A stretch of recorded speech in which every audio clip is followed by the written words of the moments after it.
This is Good Morning Indiana, working for you. Right now at 6 on Good Morning Indiana, the coldest temperatures we have seen in a long time have settled in. Many of you are waking up to temperatures in the teens. This is just the start of a very long, cold stretch of weather. When your child gets in trouble at school, could the color of their skin impact their punishment? New this morning and only on RTV6, we're diving into those shocking statistics. This weekend marks 7 years since a devastating explosion rocked Richmond Hill. This morning, only Call 6 Investigates is looking at the changes made since the blast to keep your family safe. And do you wear a diamond? Why young couples are going for a different sort of bling. The options they're choosing so you don't waste your money. And runners, take your marks. The Monumental Marathon is a little more than 24 hours away. What you need to know before thousands of people pound the pavement. And it is 6 o'clock here on your Friday, November the 8th. Welcome to your new normal. The cold is making a comeback. Meteorologist Todd Clausen is standing by with what we can expect as we head into the weekend. And Todd, people are going to need to get out all those layers, those hats, gloves, scarves, you name it. Yeah, anything you have to keep you warm this morning, you are going to need it. This is our first foray into the teens so far this winter season. You have to go all the way back to the beginning of March when temperatures were in the single digits to find a day as cold as it will be here this morning in central Indiana. So as Meredith mentioned, you need the hat, you need the gloves, especially if you're out for an extended period of time this morning in the heavy jacket. You also need the sunglasses. That's the good news in this forecast, at least, is that we will have plenty of sunshine here throughout the day today. But take a look at some of these temperatures in the metro area. Teens from Lawrence to Plainfield to Greenwood, Martinsville, good morning to you at 19. It's also 19 in Pendleton as well as the Greenfield area. One of the reasons why we're so cold is the skies have cleared and that new air mass is in place. So we'll keep the sunshine throughout the morning hours. And with that sunshine, though, the temperatures do moderate relatively quickly as we'll jump about 10 degrees from 9 a.m. to 10 a.m. once that sun gets a little higher above the horizon. We're 32 degrees by the noon hour. We don't warm much from there. We'll talk about the rest of today and look ahead to your weekend, Lauren, coming up in just a few minutes. Todd, thank you. We do want to give you a traffic alert right now. No problems here on I-74 near Raceway Road on your interstates to our west, but this may be a good detour if you're heading out this morning, maybe from areas like Claremont, Brownsburg, areas to the west, because we still are monitoring a deadly crash right now. And let's take a look at our map. I want to show you real quick where this is at. A deadly crash here, Crawfordsville Road, North County Road 900 East. That's along US 136. We know this was a double entrapment crash. One person died. One other person was taken to the hospital in Wayne Township who has been working this crash. The fire department there saying avoid this area. You can take I-74 as a detour. New this morning on Good Morning Indiana, a Call 6 Investigates exclusive as we take you inside a problem that impacts all of us. Black students in Indiana schools are disciplined at higher rates than white students. That's according to state and federal data. And we're talking about suspensions, expulsions, even arrests. It's a problem our own Kara Kenny has been digging into for months now, crunching those numbers, and she joins us now with why this is happening. Black students are nearly 4 times more likely to receive an out-of-school suspension than white students. We're going behind the statistics to find out how it's impacting families here in central Indiana. 14-year-old William and 16-year-old Quintez have both been disciplined at school, according to their mom, Nicole Kenny. Because of the color of their skin, they already stereotype before they get into the school. Most recently, Quintez received a 15-day out-of-school suspension. William got 10 days. Nicole says Quintez stood up for his brother who was being bullied, but the bully, who is white, was back in school after 3 days. We don't want to see our young black boys out here in the streets. You suspending them for 10 days, what good is that going to do for them? Call 6 Investigates found the discipline disparity happens for a number of reasons. Zero tolerance policies that don't take into account why a student is acting the way they are. Underfunded and overworked schools that lack counselors and mental health services. Also, implicit bias, how we unconsciously feel about people. if you're lumping lots of students of color together, you're more likely to reach some conclusions based on bias rather than treating the student as him or herself. Priyanka Merritt is the director of the Center for Research on Inclusion and Social Policy at Indiana University. She says how Indiana students are disciplined in school impacts kids for their entire life. The earlier children are experiencing things like suspensions and expulsions, the more likely they are to be interacting with the criminal justice system. That means they're at home, they have nothing to do, they're more easy to go out here and commit a crime. Nicole Kenny says schools need to do something to address the discipline disparity in our state. I've seen it for far too long, and this is way overdue. Something needs to happen to it.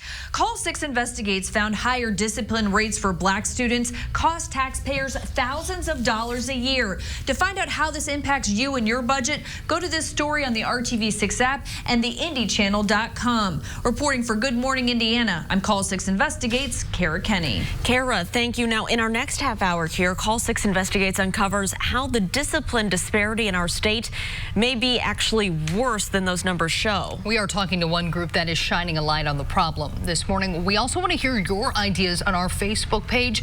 We plan to take those to state and city leaders. And right now in the RTV6 app, we have your questions that you should be asking your child's school. You can also look up the discipline numbers for your own school. That's in the RTV6 app. This is going to set the precedent of any other major catastrophes in the city. Well, this weekend marks 7 years since the Southside explosion. A couple's agreed to collect $300,000 was the motivation that led to that deadly disaster. So this morning we dug into these papers.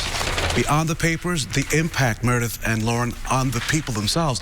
This is just a portion of a 50-page report recommending what police and firefighters needed to improve following the Southside explosion. 7 years later, here's what's changed to benefit you.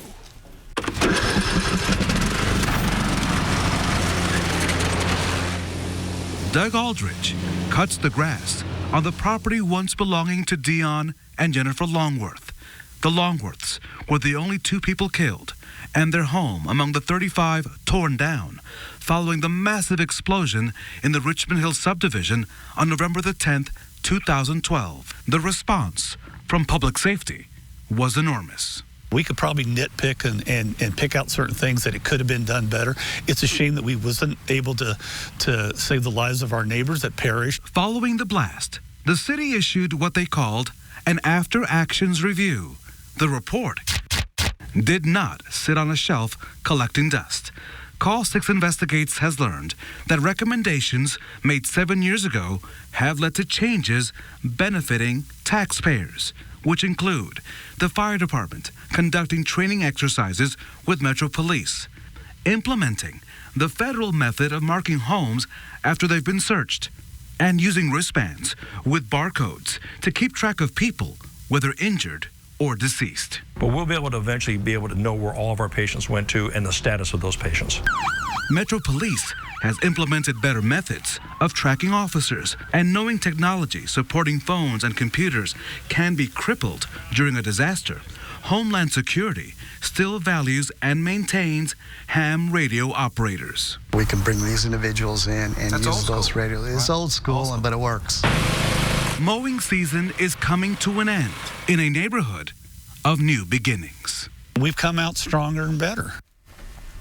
Behind me, a drone view of the Richmond Hill subdivision today. More on the legacy of Richmond Hill, Meredith, coming up at 6:30 on Good Morning Indiana. That neighborhood only had one entrance. So as you can imagine, on that chaotic day, as people were trying to escape, first responders were trying to get in to save lives. And you were telling me the city has made a couple of changes and developers are now hoping to get a break. Yeah, so putting this in perspective, Richmond Hill, as of today, still has more than 100 homes. But because of the Richmond Hill situation and other concerns that occurred, a city ordinance was passed in 2016. It now requires 2 entrances for any new development in Marion County with more than 30 units. Now, 2 developers, they tried to ask for an exemption. The city said, no way, that exemption was denied. And you just got a push alert from the RTV6 app on this story. You can read more about the changes since the Richmond Hill explosion and then share it with your neighbors. And it is 6:09. For the first time in its history, tomorrow's Monumental Marathon is completely sold out. Our own Kelsey Anderson is joining us live this morning with everything you need to know before the race. Hey, Kelsey. Hey, good morning. Yeah, so I'm here with Robert Roller this morning. He is one of the very few participants that's been a part of the Monumental Marathon every year since its start. So tell me, what got you started with the Monumental Marathon? I blame my wife. She was running the mini marathon here in Indy when I first started dating her, and I went out to cheer for her, and she dragged me into it the second year, and the rest is history, I guess. Yeah, and I was reading that you were a pack-a-day smoker, and now obviously you can't run 26 miles. A couple of half marathons doing that made me think I ought to speed up a little bit, and that seemed the easiest way to take a brick off from around my neck, you know? Definitely. And so this morning is the shakeout run, and you're basically just said you're out here just to kind of see how you're going to feel tomorrow with this cold temperatures. Right, yeah, it's really cold, and it's just kind of figure out what's going to work for me tomorrow, as cold as it is, and how many layers I'm going to have to wear. Yeah, and we were talking earlier inside, some people are, running with their shorts and tank tops on, and the idea is for people to be smart tomorrow. Right, yeah, definitely. With this kind of temperature, you don't want to be freezing cold. You got to, but you can't be overheated either. You got to really find balance. Yeah, definitely. Well, thank you for coming out here and standing in the cold before you go for a run. We've got everything you need to know over on the IndyChannel.com as far as where you can park, what road you should avoid, and when you need to go get your packet. So head over to the IndyChannel.com or the RTV6 News app. But for now, I'll send it back to you guys in the studio. Kelsey, thank you so much. It's a big weekend for students in the Circle City. Coming up at 6:14, we're previewing the event, hoping to help parents pick the best school for their child. And then at 6:15 in Hiring Hoosiers, we're taking a look at a program that's helping young women achieve their dreams of flying. I go to find out how long it takes to go from no flying experience at all to landing a job. Todd. And Lauren, we're walking out the door to temperatures in the teens this morning. I guarantee when you get in the car, you are going to be cranking up the heat as we're at 19 degrees currently. We'll eventually climb through the 20s here this morning with lots of sunshine, so you need the sunglasses as well. This is just the start of a pretty chilly weather pattern that's in place for a while. We'll talk all about it in your Storm Team 6 forecast. You're watching Good Morning Indiana right here on RTV6. Itchy skin. Thanks to O'Keefe's, I got my skin back. Welcome back to Good Morning Indiana. The time right now is 6:14. Here is a live look right now in the Beech Grove area. Good morning to you. I-465 and Emerson Avenue. No crashes or issues here to our southeast to slow you down. The time now is 6:14. It may seem a little early to be thinking about next school year. We're in the middle of this school year, but IPS is inviting you to do that this weekend to get your kids connected. The IPS Showcase of Schools is Sunday, and this year it's at Bankers Life Fieldhouse. That is where we find our Alyssa Donovan live this morning. Alyssa, tell us what this event is all about and who it's for. So this is a great opportunity for families to come and explore some of their options when it comes to schools and programs within the district. They can come with their students and explore some of the different pathways that will get their kids on track for specific careers. And I checked out one of those newer programs that's offered within the district. This is one of the career academies offered by IPS at Crispus Attucks High School. It's called the Health Sciences Academy. The class I visited was performing a dissection to learn more about anatomy. Students in the Health Sciences Academy are looking to work in the medical field in some capacity. One student I spoke with says she chose the Health Sciences Academy because she enjoys learning about anatomy and she hopes to go into forensics or criminal justice. She feels the hands-on learning she's receiving in her class is setting her up for success.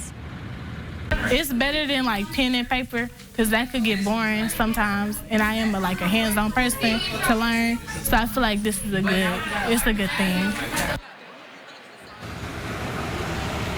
And the Health Sciences Academy is one of more than 70 schools and programs families can learn about at the IPS Showcase. The showcase also will have performances and live music, food for the kids. They'll also have some breakout sessions where parents can learn about things like FAFSA and internships and work-based learning for their children. So all of that is going to happen here on Sunday starting at 1 p.m. and it runs until 5 p.m. Reporting live, Alyssa Donovan, RTV6. Alyssa, thank you. Our Hiring Hoosiers initiative works to connect you to job opportunities, resources, and training. And this week, it's all about women wanted. Industries looking for ladies to boost the workforce, That's right. And this morning, we returned to Lift Academy. You guys remember this one? It's a pilot training school run by Republic Airways. And we first told you about this new program in Hiring Hoosiers.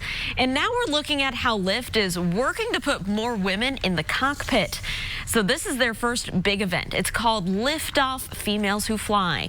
More than 50 middle and high school girls came out to the hangar for this leadership summit. They met with female pilots and airline executives to learn a little bit more about the profession and also build confidence. Lift Flight School student there, Jacqueline Lux, attended the summit because she says it's important for other girls to see females in this industry. After I flew, I just loved it, and I was like, this is what I want to do. I think if we get more women involved, the pilot shortage will be a pilot surplus. So students with Lift Academy have the resources and the opportunity to go from zero experience in the cockpit to landing a job just 2 years later. In a career that's typically seen as exclusive and expensive to get into, Lift is breaking down those barriers. So if you're interested in learning more about flying at Lift Academy, you can take a tour of the hangar or check them out at a number of career fairs. We also posted more information for you under this story of our website, hiringhoosiers.com.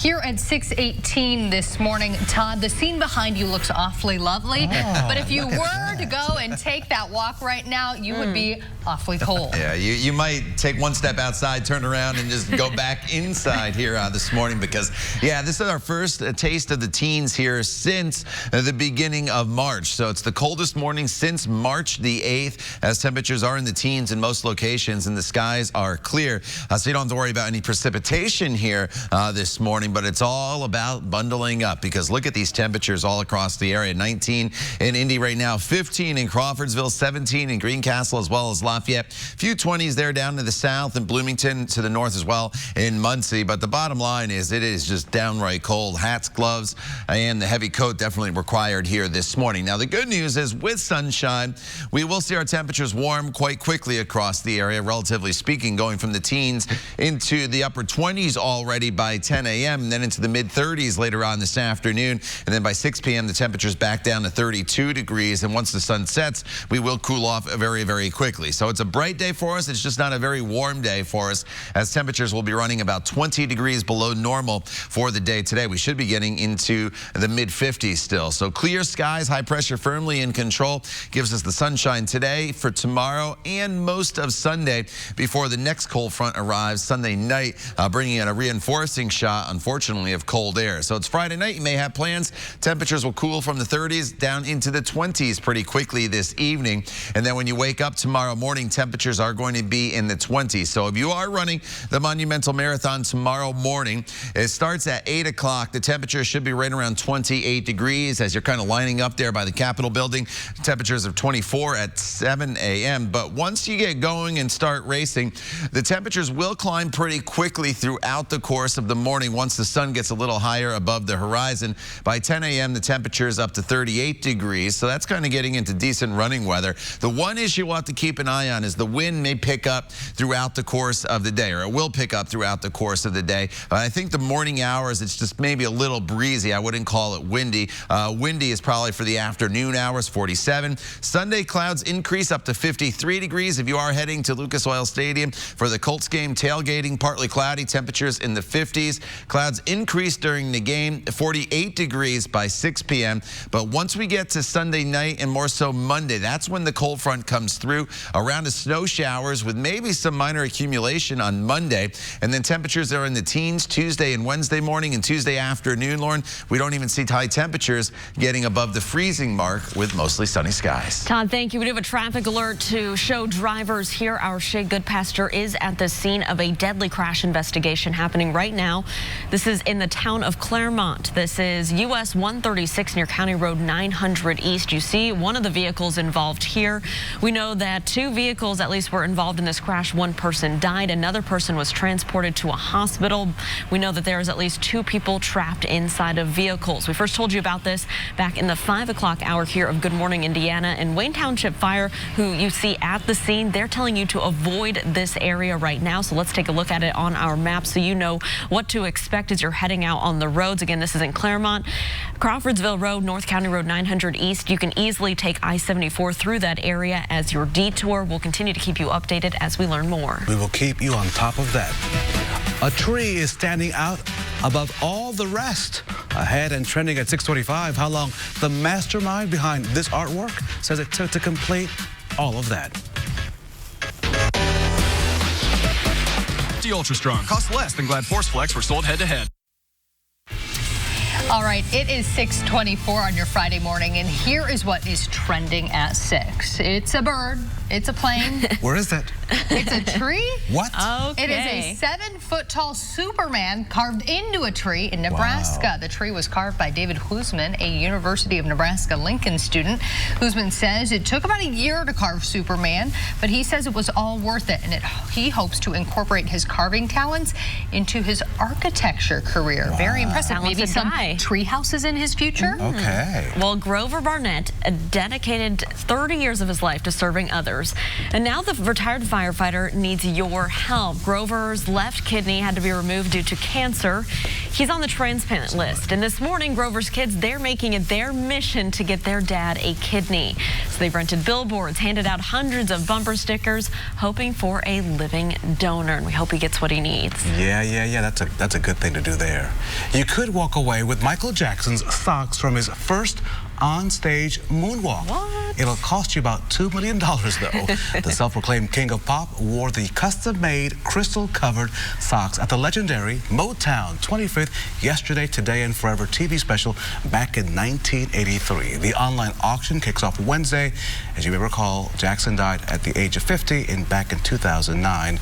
And boy, did he know how to dress. I mean, he was not only the king of pop, but also in many regards the king of fashion. Well, you guys are pretty fashionable today with your socks. Yeah, but we don't have. Do you want to show some legs diamond today? encrusted. I have Scrabble. I don't know if you can see Scrabble. Scrabble. Funky brown ones on there that say pretty decent boyfriend on them. Well, my Scrabble socks spell cold. You gotta get the message out there somehow, Todd. Oh my goodness. They were birthday gift, but I like the Scrabble ones. They spell cold. Cold. How many points do you get for that? Well, today I wish to get 100 degrees, but I'm going to get 20. And I want some WOOL socks. Oh, wool socks. Yeah. You'll need those. And while there's plenty, just go buy them today because we got a lot more cold weather heading our way.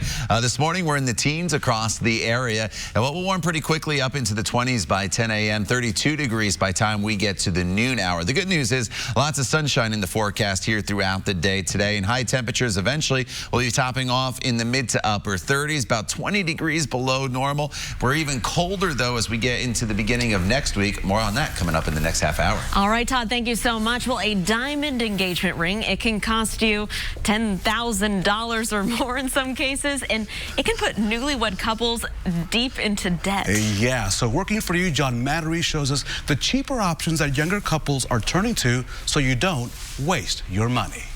Today's younger couples are rebelling against many long-time wedding traditions. Example, the groom not being allowed to see his bride on the morning of the wedding. Another, buying the largest diamond you can afford. We realized that we were going into the marriage with student loan debt and medical debt, and the typical 3-month salary wasn't going to work for us to pay for a diamond. Sarah Bray and her husband decided early on they were not going to go into debt over her engagement band. From Kate Middleton's Sapphire to Halle Berry's Emerald, alternative gems are red hot. Store manager Eric Fair says there's no longer a stigma if you ask for a non-diamond.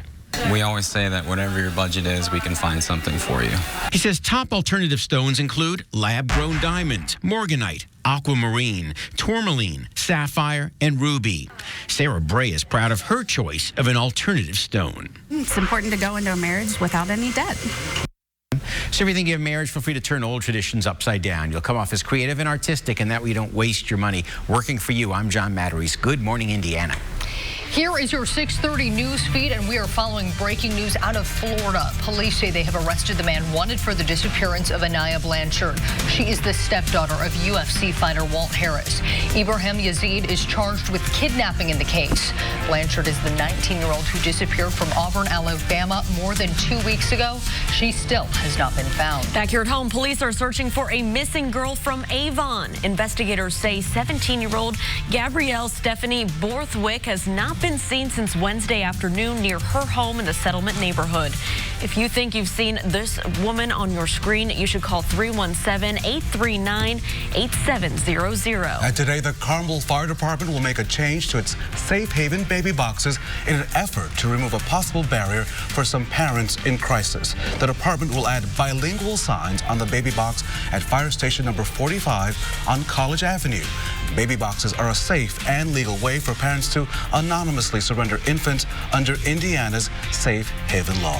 Welcome to Good Morning Indiana on this Friday, November the 8th. And we are wearing some blue today. You could say it's for the Colts, but it's also for what it feels like outside. Yeah, awfully frozen out there, Todd. We are at, what, 19 degrees right now, 20 degrees? Teens, remember yesterday I said my tie was going to match the colder temperatures? It's blue for the map, colder temperatures. Yeah. Well, I tried to warm it up by wearing look at you. but unfortunately it didn't work for anybody out there. So yeah, as you walk out the door, temperatures are in the teens and 20s this morning.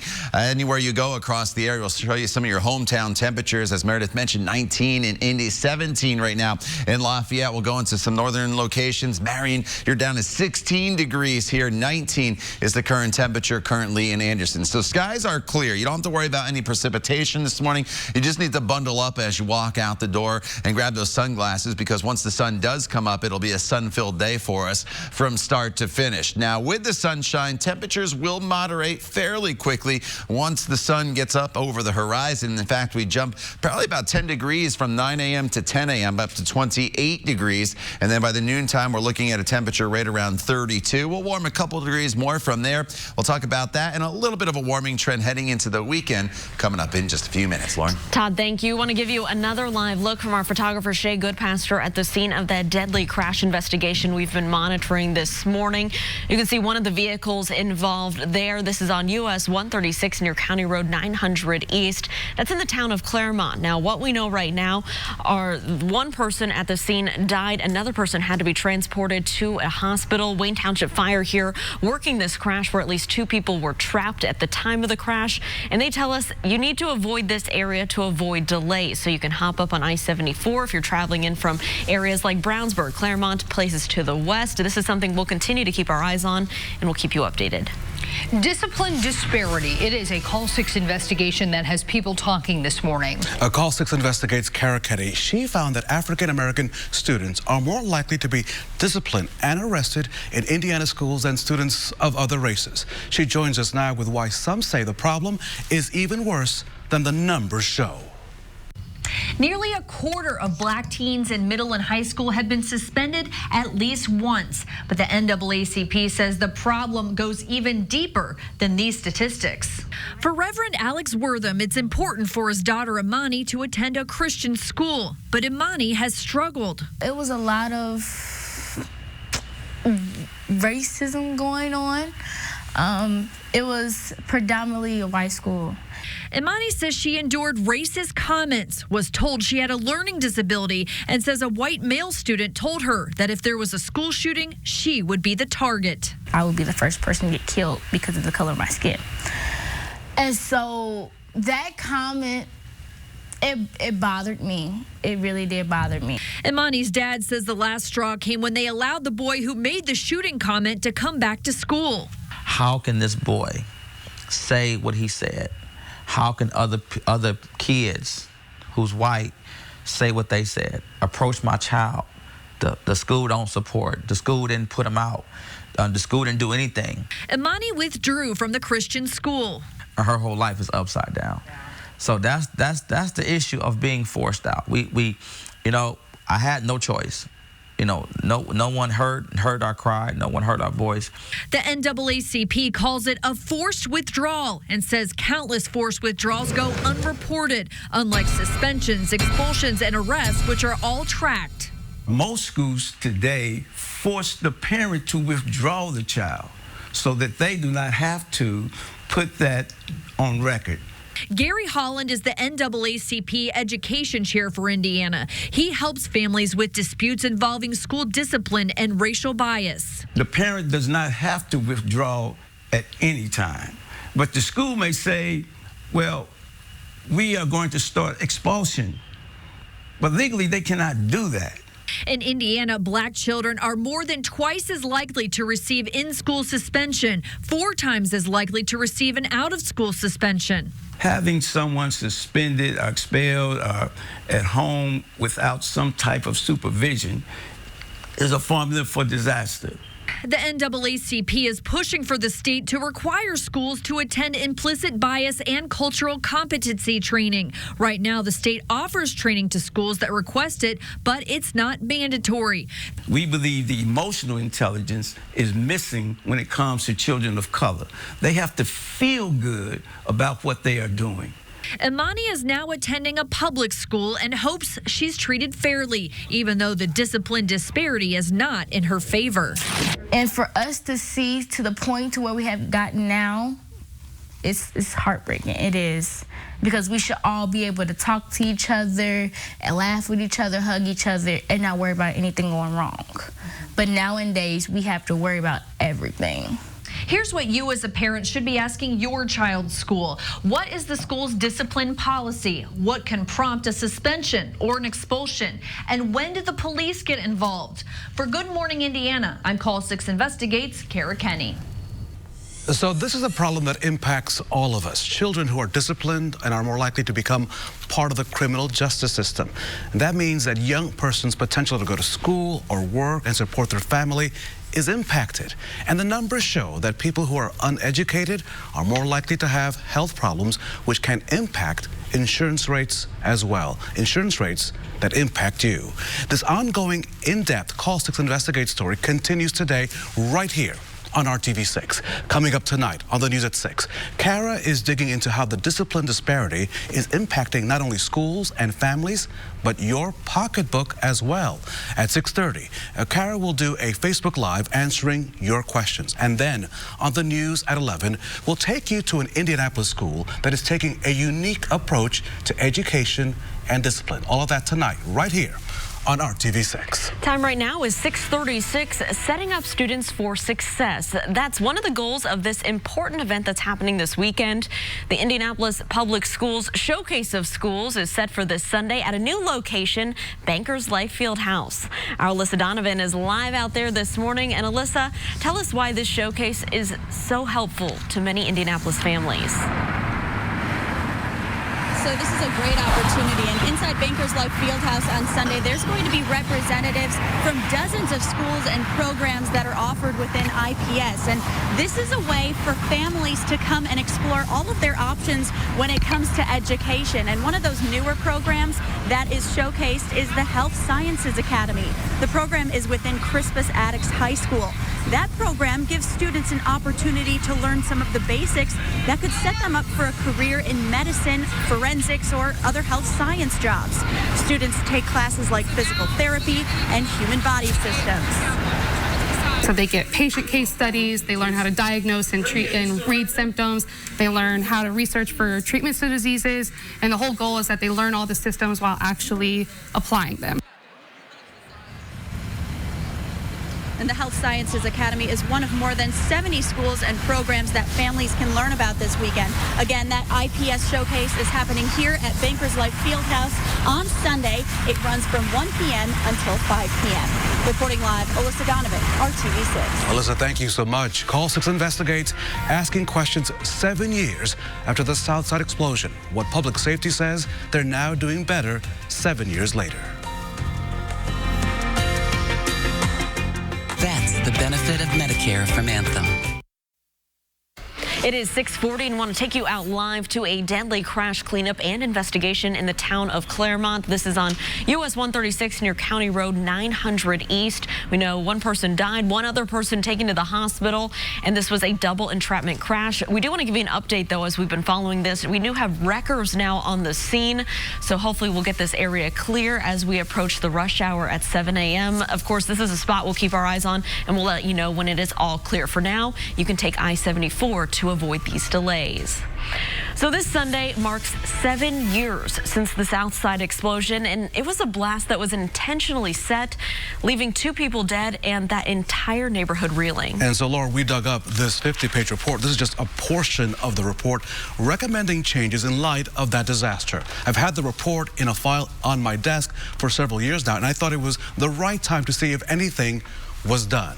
Call 6 Investigates has learned that recommendations made 7 years ago have led to changes which include the fire department conducting training exercises with Metro Police, implementing the federal method of marking homes after they've been searched, and then using wristbands with barcodes to help keep track of people whether they're injured or deceased. Many of these changes are a result of that fatal blast that killed Dion and Jennifer Longworth back 7 years ago.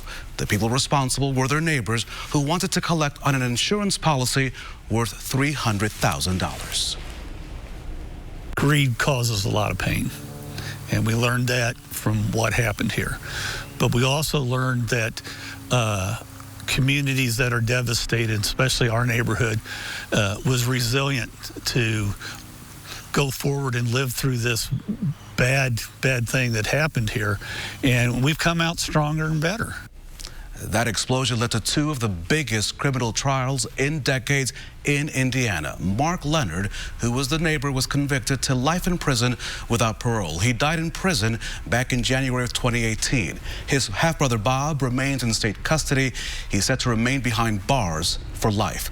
Monserrate Shirley, who was Mark's then-girlfriend, made a deal with prosecutors. She was sentenced to 50 years in prison and could be out of prison at the earliest by June 19th of 2037. And Raphael, you talked about those barcodes. Want to show everybody at home what those wristbands look like. These track the patients.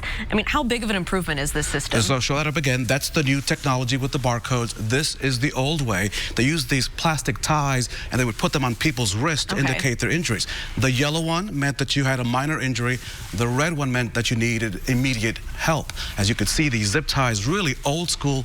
That is much more modern, of course. That's the new system following what happened at Richmond Hill. And of course, Raphael will have all this information and much more for you on the RTV6 app and the IndyChannel.com. The time right now is 6:43. Kelsey.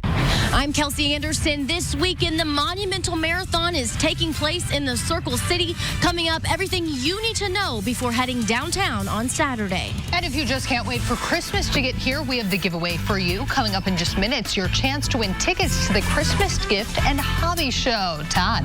And you are walking out the door this morning to temperatures we haven't seen here in central Indiana since the beginning of March earlier in the year. We're in the teens right now as we work our way throughout the morning. The good news is plenty of sunshine, and eventually we're up near 30 degrees by 11 o'clock. A much more winter-like pattern taking hold here across central Indiana. We'll talk all about it coming up when Good Morning Indiana continues. The time now is 6:44. Back to lips. Thanks to O'Keefe's, I got my lips back. Welcome back. So, Indy, it's become a destination for runners from all around the Midwest, really all across the country, and that's especially true this year. And so for the first time, all of the races this weekend for the Monumental Marathon sold out. The marathon, the half marathon, and the 5K. Even though it's not going to be a warm race whatsoever tomorrow morning. But some of the runners are already warming up this morning ahead of the starting gun on Saturday. And our Kelsey Anderson is live downtown with more on the shakeout run happening this morning, plus a few other tips for this weekend. Maybe some hand warmers are going to be needed, Kelsey. I need a whole blanket on my face. I need the whole thing covered up. I don't know how these guys do it. But so some of them are just now coming back from the shakeout run. And again, it's cold. It's no secret. So I'm here with Ree Johns. And so kind of tell me some tips that you have for people this weekend as they're coming out to the race. Right. So it's going to be chilly tomorrow morning, but, you know, it's going to be great running weather. You're going to want to dress in layers so you're nice and comfortable at the start. And you can take those off as you run. And as we go from race starts at 8, you're finishing, if you're doing the full marathon, somewhere between 10, 11, 12. You can take those layers off as you go through the route. And all those extra clothes that are taken off, we donate those to Wheeler Mission. So that helps as well. But dress comfortably, lots and lots of layers, and it'll be dry, so that helps a lot too. Yeah, and that's really neat that you guys donate to Wheeler Mission. And so tell me, so for fans who are coming out, what do they need to know? Where's the best place for them to park? Where's the best place for them to stand? Well, the great thing about a marathon is that it's 26 miles, so they can park anywhere from downtown to Broad Ripple and see a bit of the marathon. But if you're going to come downtown to watch the finish, you want to get here early, because the road closures do start at 8 a.m. and it can be hard to get downtown after that. But you can also go watch the race anywhere in Meridian Kessler, up in Broad Ripple, over on Mass Ave. There's 26 miles of places to cheer. Awesome. Perfect. Thank you so much. And again, there are going to be several road closures, and we've got that map for you over on this story on the IndyChannel.com. Reporting live, Kelsey Anderson, RTV6. Welcome to all the visitors. Good luck to all the runners. The three of us and Todd will be running into a warm place this weekend. Yeah. Todd? Yeah, you know, the temperatures tomorrow morning probably not quite as cold as they are this morning. I guess that's some good news for the runners. But it's dry. You heard the lady mention there in the forecast, so that is definitely key, because this race has had rain, it's had some snow, it's had some sleet in the past. Today, it's all about the cold temperatures. My forecast high is 36 degrees. The average high is 56. So we're running a full 20 degrees below normal. And check out these temperatures this morning. 18 degrees in Martinsville, 15 in Crawfordsville, 17 is the current temperature in Tipton. Factor in just a little bit of a wind, and wind chill values are currently sitting down in the single digits. Our featured dogs of the day, Tank and Vito, dreaming of the warmer weather, looking over Morse Reservoir. That's where they live up there in Hamilton County. Thanks to Ryan and Corey for sending Tank and Vito in. And of course, you can send your pictures to my Facebook page, Todd Clausen, RTV6, and we will feature them at some point here. As far as today goes, temperatures in the 20s through the morning hours, eventually into the mid-30s this afternoon, with skies that'll be mostly sunny. So it's a cold day from start to finish. You really just need to bundle up. And if you're heading to some of these high school football games later on this evening as we continue our push through the playoffs, kick off right around 31 degrees. Final temperature right around 29. It's going to be a little breezy as well, so keep that in mind if you're going on to cheer your favorite high school on towards the championship. Okay, for tomorrow, we mentioned the temperature tomorrow morning right around 25 degrees. The one thing you will notice, especially if you're running the race tomorrow, temperatures will moderate pretty quickly once the sun comes up, and eventually we're up to 47 degrees tomorrow with sunshine, and it does turn a little windy throughout the afternoon hours. Sunday's a little bit warmer. In fact, Sunday 53, that's the warmest temperature we're going to see probably in the next 7 to 10 days. And so it'll be decent weather for tailgating at the Colts game as you work your way through Sunday afternoon. The clouds will be increasing through tailgating and during the game, but we remain completely dry. Fast forward to 10:30, and you notice this band of snow. That is the leading edge of another cold front that is going to be coming through. And I am expecting some snow showers on Monday morning, some of which could put down some minor accumulation. It's not a big deal for us, but it could impact the morning commute time-wise. So make sure you stay with us throughout the weekend for the details on that. Tuesday, you wake to a temperature of 17, only up to 28 for your high temperature. Wednesday, a low temperature of 15 degrees, waking up to temperature of 15, then getting up to a high of only 30 degrees. So today, just kind of a preview of the big-time Arctic air that'll be settling in after the weekend. Todd, thank you. As of this hour, we still have US 136 closed in the town of Claremont. We are seeing a little bit of movement, and we know wreckers are on the scene. This is a deadly crash we've been monitoring since early this morning. Another person here taken to an area hospital. This will impact your drive. You will not be able to take US 136 this time through Claremont, so that impacts you if you're in Brownsburg, Pittsboro, Liston. If that is part of your commute, jump up on I-74. Take that as your detour to avoid this crash investigation. We'll have much more on that, of course, during Good Morning America as well. Good News Friday is next, and it's a story that you will not want to miss. It was the gift that let a teenager truly see the world for the very first time. And And if you're in the holiday spirit already, this is the giveaway for you. Right now is your chance to win a family 4-pack of tickets to the Christmas Gift and Hobby Show. The big event runs through the 10th at the Indiana State Fairgrounds. All you need to do is be the 6th caller right now. Here's the phone number, 317-269-1459. Good luck. We'll be right back. Visit the Hiring Hoosiers job board. The week is almost over, and that means it is time, it's time for Good News Friday on the comfy couch. And we start this morning with a very happy reunion. A dog is back with her beloved human today, almost a month after the dog was stolen. James Perry had tied up his dog, Kayla, outside a restaurant in Chicago, something very common, while he went inside to get food. Well, she was gone when he came back.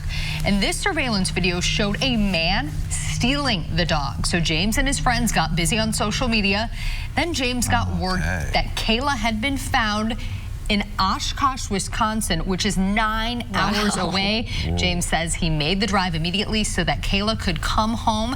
And as you can see, now everyone is happily reunited. That is awesome. Good news. Don't forget Monday. Here's why. If you've been walking around Irvington, you may have noticed one of these lately.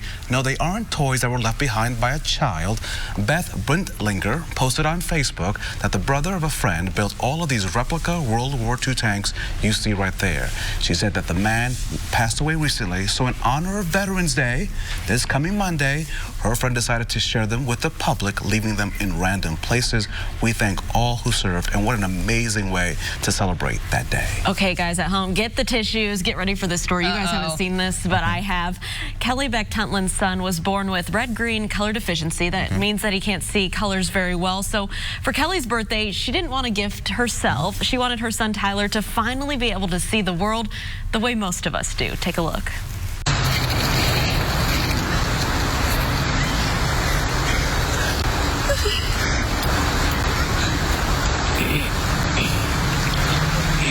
Tell us, what do you see? What do you see?